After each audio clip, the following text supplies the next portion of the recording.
Hi, Gary here. You know, if you're like me, you've experienced these three things. A flat tire on a vacation road trip, a major leak in your home, and a broken bone or, a serious injury. Now, what do these three things have in common? Well, first of all, they're unexpected, they're shocking, and very disruptive. And so it is with COVID-19. We're dealing with these three real issues that we just didn't expect to happen.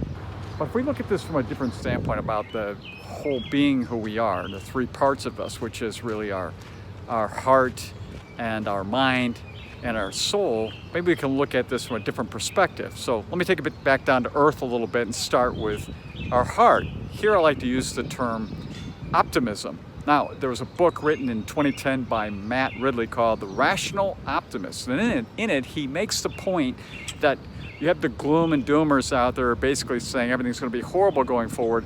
And as history has shown, that is not what's happened. That the rational optimism of the day won over. When you look down the road many years later, you see how that worked out. Let's do the second part here, which is really about the mind. And the word that comes to mind here is prudence. Now, prudence gets a bad rap, you're a prude. But actually, it's about governing and disciplining ourselves to make good, reasonable choices, appropriate choices, choices that are prudent, that work for the times. And especially now, we need a lot of prudence. And finally, the third part is our soul, or spirit, as it were. And that's really the word grateful. Now, my good friend Lee Brower, when he was an 8-year-old boy growing up in a very tough part of town, one night his mom said, "Take out the garbage." He says, "Well, I got to take out the garbage." She goes, "No, son, you get to take out the garbage." You see, because these other boys out on the street, they don't get to take the garbage out. They don't get to do anything.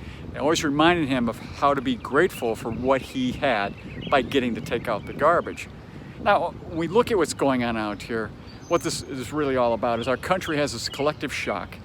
And basically, we have a way to take the optimism we have, look at the future, with making really good, prudent decisions, and being grateful for what we have, not for what we've lost. I think that will make all the difference.